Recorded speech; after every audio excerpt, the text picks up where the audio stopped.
Hey guys, today's video is going to be a follow-up to my Sephora VIB sale haul. I know it's later than a lot of people have been posting these videos, but I really wanted to test out these products thoroughly before giving you guys my reviews on them.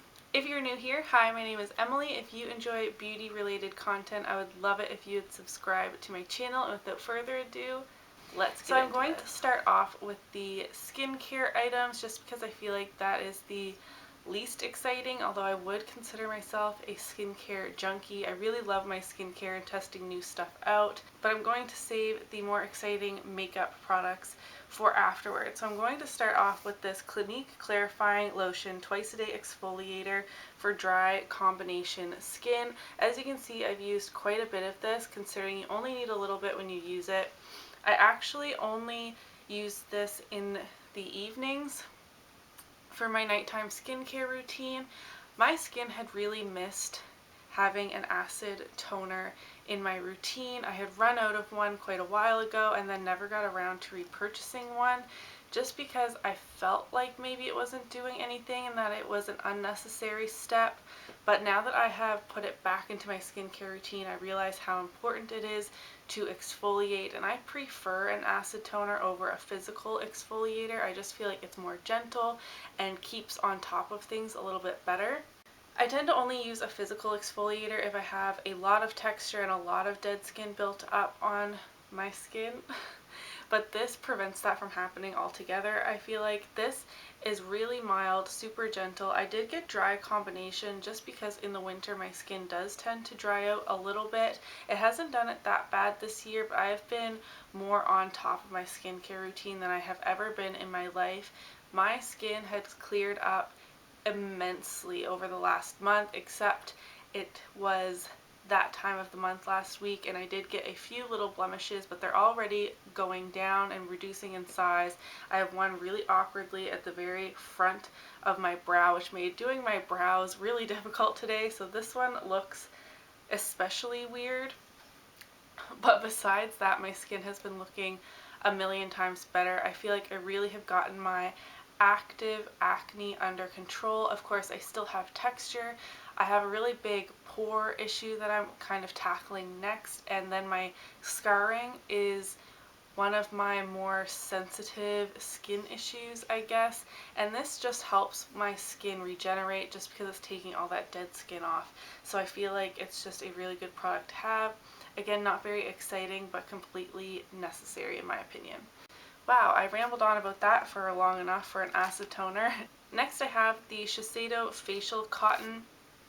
Everyone had this in their Sephora VIB recommendations videos this year. I had never considered picking them up before that because it's $11 for 165 sheets of 100% cotton. Now that I have these, there's no way that I can go back to using just regular cotton rounds on my face, that is. I'm not going to waste these on things like nail polish because you can easily wash off the little fuzzies that come off of the other facial cottons that I had been using previously.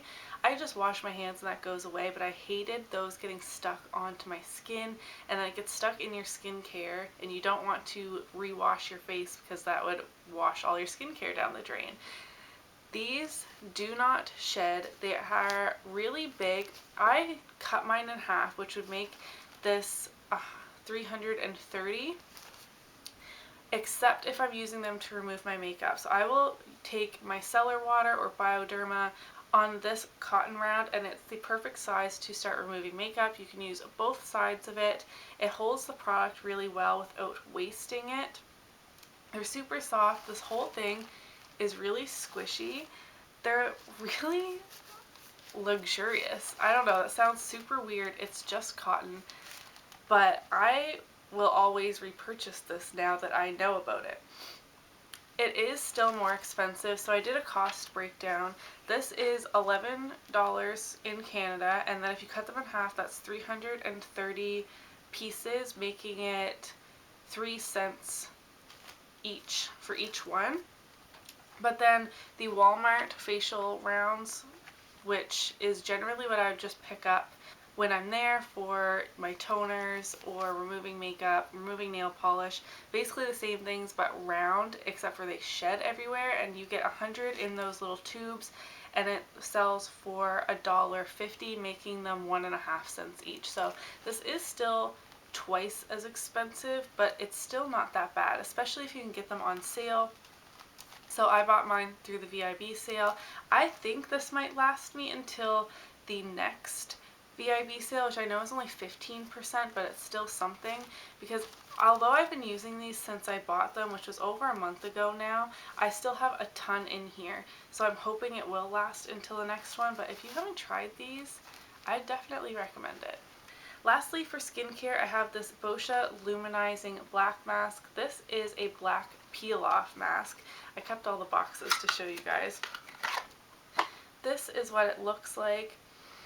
I've used this 2 or 3 times now, so I feel like I have a good handle on what it does. It does work.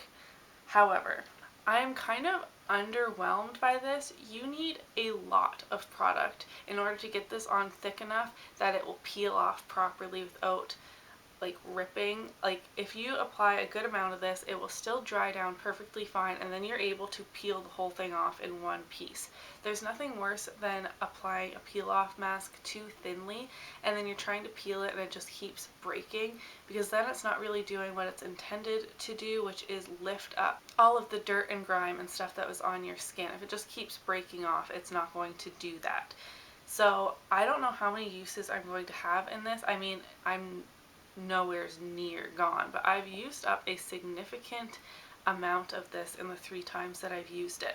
And this is less effective at getting the gunk out of your pores than say a Biore pore strip, the ones that you put just on your nose. Those ones are really good, but they're also really harsh. So this is more gentle.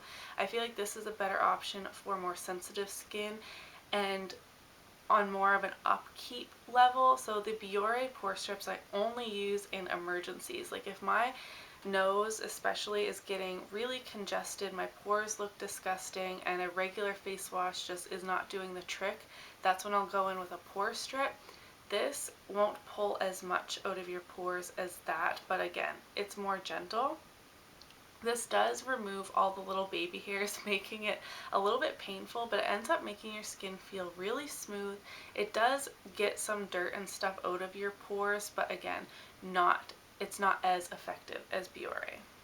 Next, I have the Too Faced Peach Perfect Comfort Matte Foundation. I did switch mine for the shade Porcelain, which is the second lightest shade. I had bought Vanilla, I believe, which is the 3rd lightest, and that was really dark, and even this shade is super dark. They need to definitely work on their shade range, but I feel like once it's been out a little bit, they'll release a bunch more shades, because the lightest shade, Snow, is super fair and has a really heavy yellow undertone, which I thought might work for me, but when I swatched it in store, it's really light. I am fair, but I am not like the fairest person ever, so I thought Porcelain would be a good match for me, and it turns out it's going to be a little better for me in the summertime when I have a little bit of a tan on. I am wearing it today, but there is maybe a shade difference between my face and my neck and chest,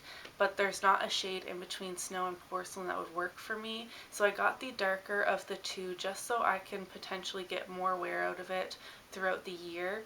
I could have bought in Snow and then adjusted it with bronzer and stuff, which would have worked as well, but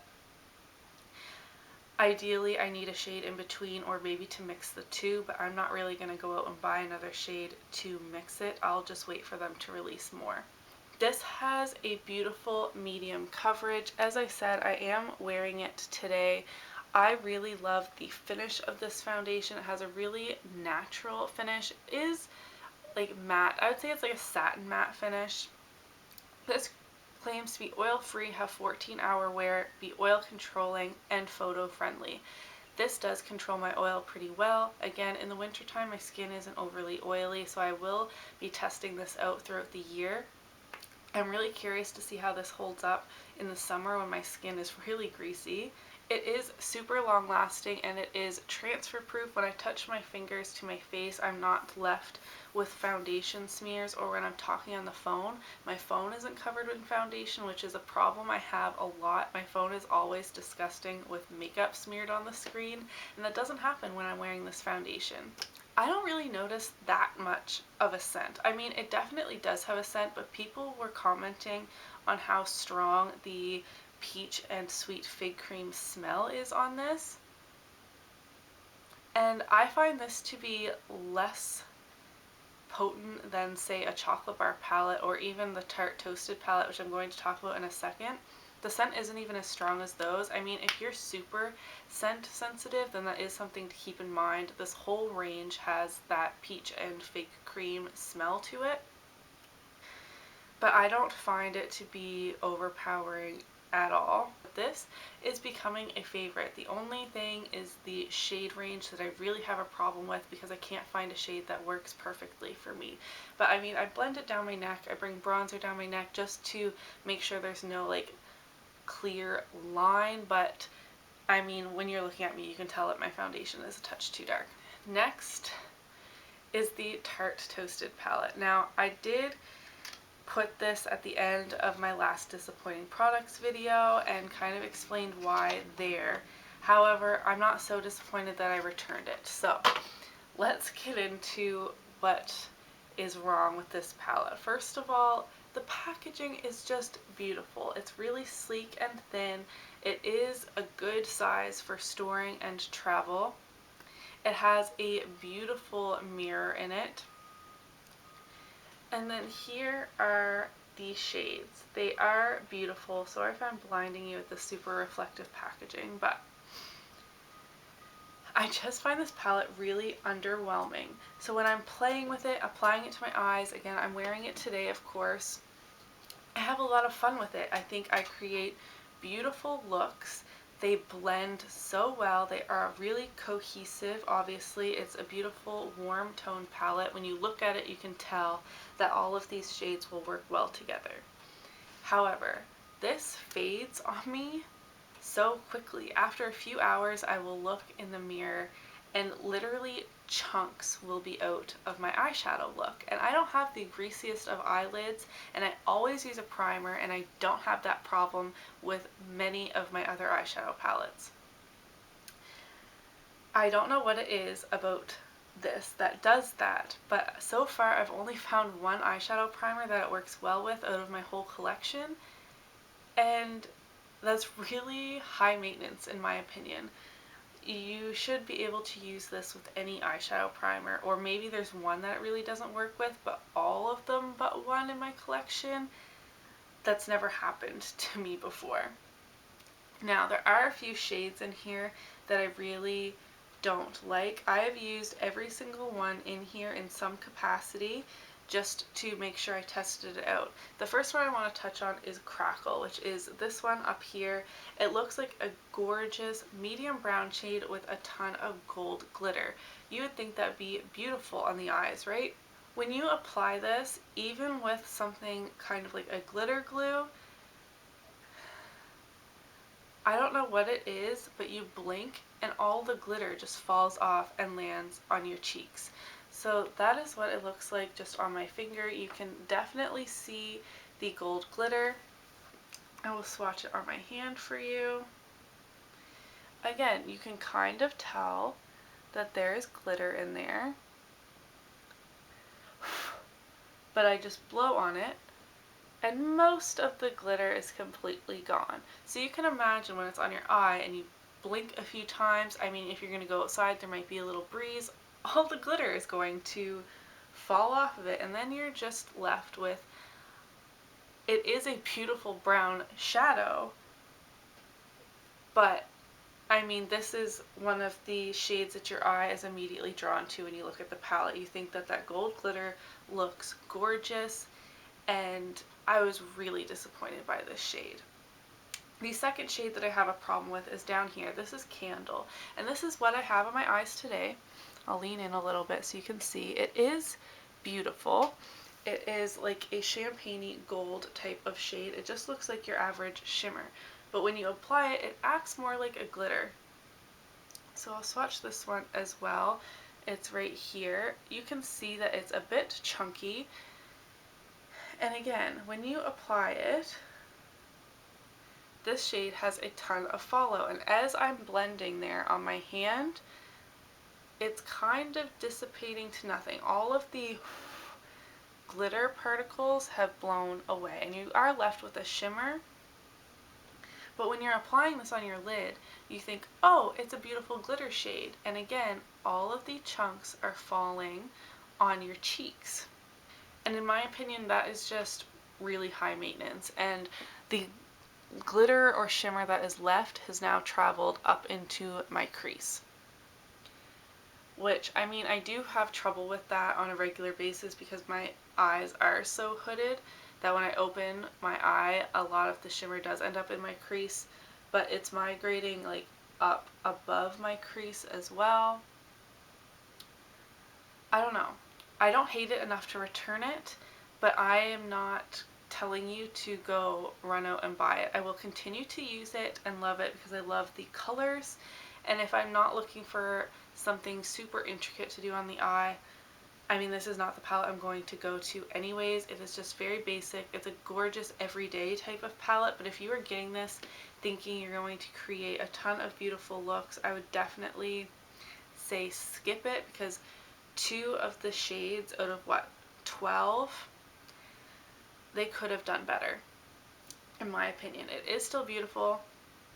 It smells like vanilla. It smells good. It looks good. I love the packaging. I will continue to use it, but it's not a favorite. So those were the 5 products that I picked up during the Sephora VIB sale. I know I didn't haul very much in that video, but I'm trying to reel in my makeup purchases a little bit and start using what I own, which you would have seen my Project Pan video, which was the last one I uploaded.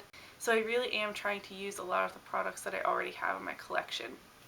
So these were the really curated products that I had chosen for the Sephora VIB sale, and 2 out of 5 I was pretty underwhelmed by. So I don't know, I'm not too impressed with it. Let me know what you picked up during the Sephora VIB sale and what you thought of it. Did you find some new Holy Grail products? I would love to hear from you. Give me a thumbs up if you enjoyed this video and if I should continue doing haul follow-up videos. Subscribe before you leave, and I'll see you in my next video. Bye!